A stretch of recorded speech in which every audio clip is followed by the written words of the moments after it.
Hello everybody and welcome. I'm the grounded Gliscor favorite. I am only Poketube on this channel and I want to welcome you to the week 8 battle versus Lady Emma Sky.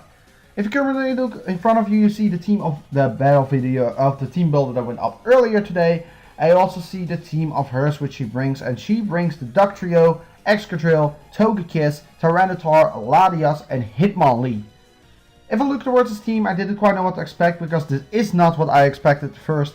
But I actually decided to open up with my friend Blastoise right here. Because I thought indeed she would lead off with Tyranitar or indeed with Duck Trio. So that's why I opened up with Blastoise.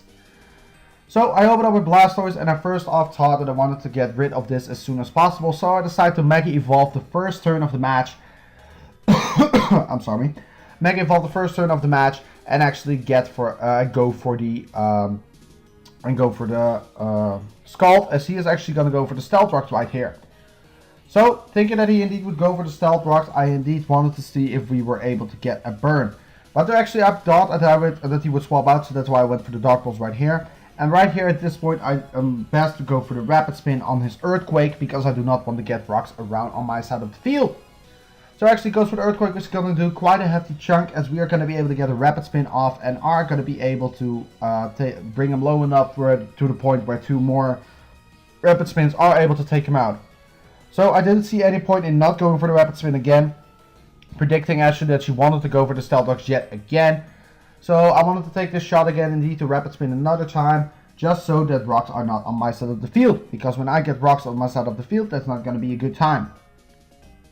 So right here she's at very low health and I didn't want to risk it, so she indeed goes for the Earthquake right now instead of the Stealth Rocks, because she thought I would Rapid Spin him away. As I indeed do, I do take a hefty chunk on my Blastoise unfortunately, and Rapid Spin is going to be able to pick off the Duck Trio right here. So Duck Trio is going to faint, that's the end of Duck Trio for now, and Blastoise is low HP, not what I wanted. So right here she goes into the Latias, and I didn't quite want Blastoise to be gone already. So I actually decided to go into my Reg Rock here to actually get my Stealth Rocks up at this point. She actually goes for the Thunderbolt, which she reveals, and looking at this damage, she unfortunately gets the Paralysis off, which mattered actually. And I'm going to get some leftovers recovery right here. She now is actually going to take this opportunity to Calm Mind up. And when there's actually Calm Minding up right here, I was quite scared of actually what she wanted to do, because I saw Thunderbolt and Calm Mind, so I thought she might have Psy Shock and Draco as her other moves. So I actually went for the Stealth Rock. On the turn she actually Calm Minded, and I was scared of that, so I actually decided to swap right out of there next turn. That was my initial plan right here. But I actually decided to stay in and take the Draco Meteor just to see what she does. And Draco Meteor is going to do a freaking hefty chunk towards us. It's going to be able to pick us off right here, unfortunately. The reason I didn't swap out is because I was paralyzed and didn't see quite the turn of swapping out for that. So right here, I actually decided to go in the Scissor because we are Scarfed and we are going to do quite a hefty chunk towards her. As she's going to be able to outspeed, which shows me she is indeed offensive, and Draco Meteor is still going to do a ton towards us. So Draco Meteor is going to lower her special attack even further, and I didn't quite know what item she would be. But actually turned out from this damage that she would actually be Soul Dew. So I'm actually going to swap out into Blackjack right here because she is at -4 special attack. I thought we were able to do some damage right here. So she actually goes for the Draco again, and she lands it again, as she should, and she is going to drop them again, which is going to do still a hefty chunk, more than I thought that it would be due. So it's the -6 right now, and Knockoff is going to take out this Latias right here. So Blackjack takes a kill on the Latias right here, and now she's actually going to go into her Hitmonlee. So Hitmonlee is going to come out, take some rocks damage of course. And then right here she is actually going to go for the high jump kick, and I did not have a switch into this, so I actually decided to stay in and take the high jump kick. So fortunately Blackjack is going to faint right here, and I actually go to Elizabeth expecting him to be some kind of Choice Scarf variant or whatnot. As she is going to swap out, it goes into the Tyranitar right here, takes some rocks damage, and this was actually the point where Nidoqueen was going to be able to go for the Earth Power right here. But I actually decided to swap out back again, predicting the swap, and go out into the Blastoise, predicting indeed the Tyranitar to swap in. So I'm going to get buffeted by the Sandstorm. It's going to bring me very low. And right here I actually decided to go for the Scald. But unfortunately Tyranitar is speedy and decides to outspeed me at this point. and it's going to be able to take me out. So Blastoise is going to drop, and I did not expect this Tyranitar to outspeed, but I actually go for the Rotom play, expecting him to be some kind of choice scarf variant.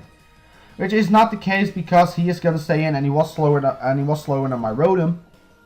And now I actually burn him, and the Stone Edge actually connects, and it's going to do quite a hefty chunk towards Rotom. So it is going to crit, unfortunately, with the Stone Edge, which also matters a lot, because we would take less damage from that. And right here, we do regain some leftovers recovery, luckily enough. Burn damage is going to chip away at this Tyranitar as well. But at this point, I actually wanted to go for the Protected Stall out the sand and also get some leftovers recovery and get some more burn damage on there. She actually predicts that and goes for the Stealth Rocks, which is a very good play by her part, because there was no point I would be actually able to take her out. Sandstorm is going to take a chunk again. Gibson is going to regain some more leftovers right here. And the burn damage is going to chip again on the Tyranitar again. But at this point I didn't quite know what to do, but I decided to go for the Overheat because I was in a pitiful spot anyway. Overheat is not going to do anything towards Tyranitar in the sand, of course. And he is going to go for the Stone Edge, lands it, and going to be able to take me out right here. So Rotom is going to feint actually towards the Tyranitar, right here towards another Stone Edge. And right here I didn't quite know what to do, so I actually decided to go with the Scissor right here.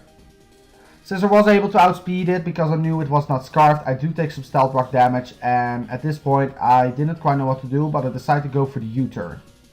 U-turn is going to be able to pick off this Tyranitar, so I thought we still had a little chance in this. But of course she has the Sandrush Excadrill, and that is actually going to be able to do some quite hefty chunk towards us.